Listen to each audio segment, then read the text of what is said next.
Because what you're about to hear is not just a story, it's a spiritual journey that whispers to every broken, searching, longing soul.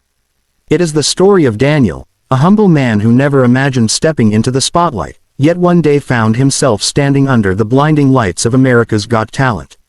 What led him there was not fame, ambition, or chance, but a divine weaving of love, responsibility, healing, and faith. Faith that comes quietly at first, then rises like a dawn that refuses to be ignored. Daniel's journey is one that begins in loneliness, moves through service, transforms through fatherhood, and culminates in a moment so pure that it silenced an entire theater. This is the voice of a man who didn't chase a dream, but rediscovered one, through 6 children who walked into his life carrying stories heavier than their small hearts could hold. Before he became a father, Daniel lived a simple life. Not empty, not meaningless, but lacking one thing: purpose. He had a job, a small apartment, and a quiet routine that felt safe but unfulfilled. He grew up knowing pain far earlier than love.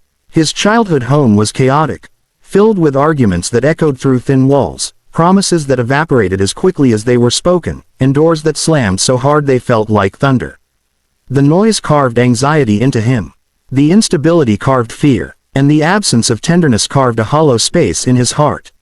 Like many who grow up in fractured homes, Daniel promised himself he would never repeat the mistakes of the adults around him. He would never raise his voice in anger. He would never create fear in another.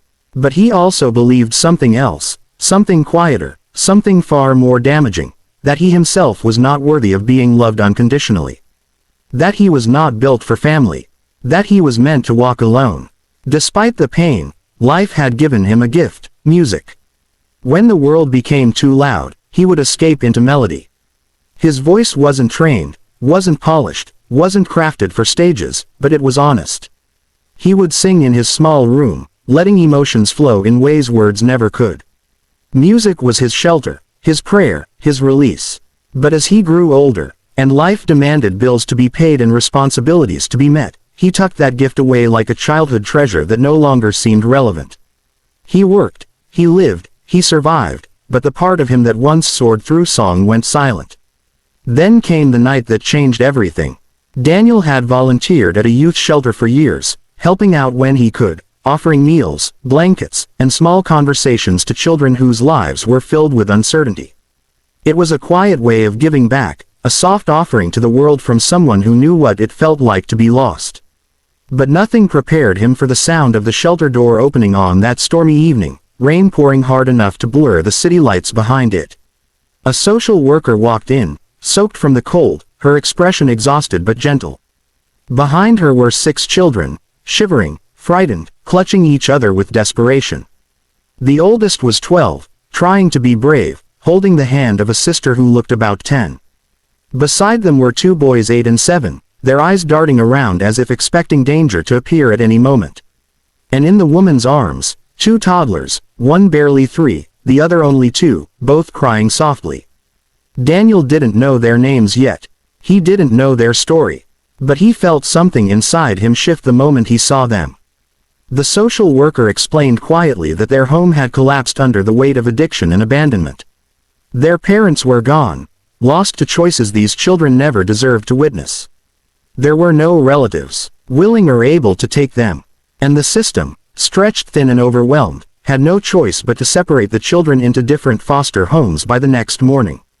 That was the moment Daniel heard it, a whisper from the oldest boy, trembling with a pain no child should carry. "Please, don't take us away from each other. We only have each other left." The words pierced Daniel in a place deep and old, a place he thought had scarred over but never truly healed. He knew what it felt like to be young and terrified of losing the only stability you have. And something, some divine spark, some spiritual calling, told him that he could not walk away.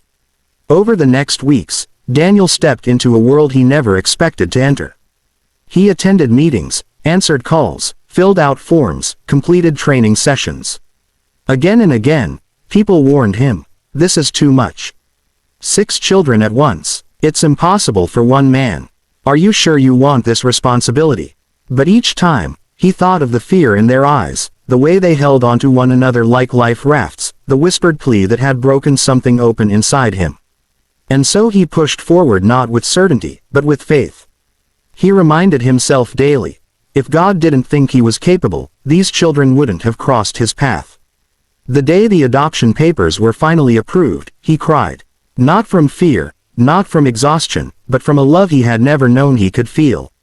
Suddenly, his quiet apartment became a home filled with laughter, arguments, spilled juice, toys scattered everywhere, and the chaos that comes with raising 6 children who were learning how to feel safe. They tested him. They pushed boundaries. They woke up crying in the night. They clung to him during thunderstorms. They asked questions no child should ever have to ask. Why did they leave us? Will you leave too? Are we really safe now? And each time, Daniel held them close and whispered the same promise, I'm here. I'm not going anywhere. Slowly, the walls the children had built to survive began to crumble. Their smiles returned. Their giggles filled the home. Their hearts, fragile but resilient, began to trust. And without realizing it, Daniel's own heart was healing too. Where there had once been emptiness, there was now purpose. Where there had been loneliness, there was now abundance. He was no longer simply living. He was loving, growing, and becoming the man he always needed when he was young. One evening, after a particularly long day of juggling homework, dinner, and bath time, little Lily, the 10-year-old with eyes as bright as sunrise, tugged at his sleeve. Daddy, can you sing the sleepy song? He froze, surprised. He hadn't sung in years. Not really. But her request felt sacred, so he agreed. He tucked the children into bed, dimmed the lights, and softly began to sing. It was the same old melody he used to whisper to himself during lonely nights. But something was different now. His voice trembled, filled with emotion. And the children, every one of them, fell quiet, eyes fixed on him, breathing slowly, as if his voice was stitching together the parts of their hearts that life had torn apart. When he finished, Lily whispered, Daddy, when you sing, it feels like nothing bad can happen. In that moment, Daniel realized he had not only hidden his gift from the world, he had hidden it from himself. Music, which once belonged only to his own wounded soul, had become a comfort to the 6 lives God had placed in his care. Months later, Jonah, the bravest 12-year-old Daniel had ever met, came racing into the living room with a laptop. Dad, AGT auditions are open. You have to try. Daniel laughed. Buddy, I'm not the kind of singer they put on TV. But all 6 children protested. They believed in him more than he believed in himself. They wanted the world to hear what they heard every night, the voice that carried them from fear into peace, from nightmares into dreams. After they went to bed, Daniel prayed. He wasn't praying to win a competition. He was praying for courage. And the next day, he recorded a simple audition video at home. 2 months later, he received an email. You have been selected to audition live on America's Got Talent. The day arrived faster than he expected. The AGT stage was overwhelming. The lights were blinding. The audience felt like an ocean of eyes. His heart pounded so loudly he could barely hear the announcer. But then he turned and saw them, his 6 children sitting together, holding hands, smiling with pride, silently saying, We're here. You're not alone. And in that moment, the fear faded. He wasn't singing for judges. He wasn't singing for fame. He was singing for them. When the music began, he closed his eyes and whispered, God, take this moment. His voice rose, shaky at first, then steady, warm, powerful. He sang about redemption, about the journey from brokenness to healing, about how love can rescue even the most abandoned soul. The entire theater fell into a sacred silence. Even the judges seemed moved beyond words. And when the camera turned to the children, tears were streaming down their faces. They weren't watching a performance. They were witnessing their father's spirit unfold like a miracle before their eyes. When the song ended, the silence hung heavy for a heartbeat, and then the audience rose in a thunderstorm of applause. A full standing ovation. Simon leaned forward and said softly, Daniel, tonight, you showed us what love sounds like. But Daniel barely heard him. All he saw were 6 little figures running toward the stage as soon as they were allowed, arms open, hearts full, voices trembling with joy.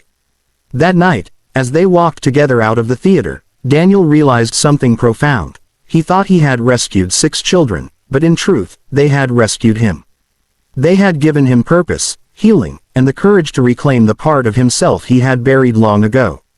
They had turned his life from a quiet, lonely existence into a symphony of love.